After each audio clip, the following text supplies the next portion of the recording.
subuh kepada istrinya.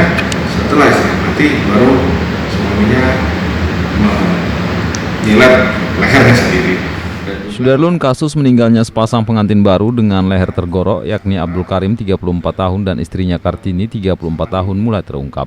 Kasus menimpa pasangan yang baru 2 minggu menggelar pesta perkawinan ini terjadi di kamar rumah milik orang tua Kartini di Dusun Petuha Bahron, Desa Cotjabet, Kecamatan Gandapura Biren, Kamis 3 Juni 2021 usai azan subuh. Hal itu disampaikan Kasat Reskrim Polres Biren AKP Fadila Aditya Pratama SIK kepada serambinews.com Kamis 3 Juni 2021. Menurutnya, hasil olah tempat kejadian perkara diketahui bahwa telah terjadi tindak pidana pembunuhan terhadap Kartini yang dilakukan oleh suaminya sendiri, yaitu Abdul Karim. Dugaan tersebut, ujar Kasat Reskrim, berdasarkan pertama dilihat dari kondisi kaku mayat korban Kartini yang diduga sudah meninggal sekitar pukul 4.00 waktu Indonesia Barat atau 1 jam sebelum diketahui. Sedangkan suami baru meninggal dunia saat warga datang dan ditemukan satu buah silet SDI di tangan kanan pelaku. Jadi disampaikan kepada rekan-rekan bahwa dalam hal kejadian pembunuhan ini, istri ini dilakukan oleh suaminya. Itu dilakukan oleh istrinya, kemudian juga dengan menggunakan silet lipat yang ditemukan di dalam kamar, di kasur.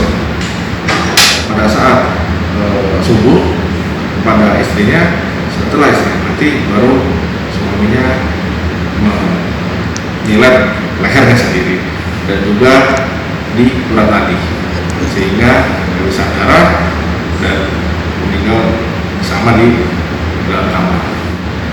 Dugaan sementara adalah adanya masalah internal yang mungkin lebih privasi di antara mereka, yang kami secara spesifik belum bisa berasumsi.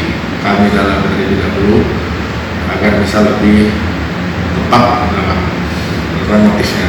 Misalnya balindanya nak pala, long suhu jenda kan long dah jendanya, balong suhu dah nak lampu dalam balong suhu, upanya kat pelung le juga, hanya long dong.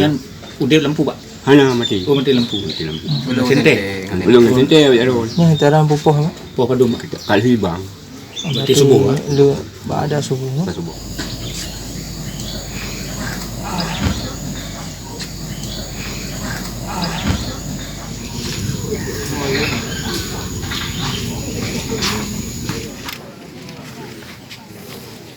Dari Biren Yusmandin Idris, Serambion TV.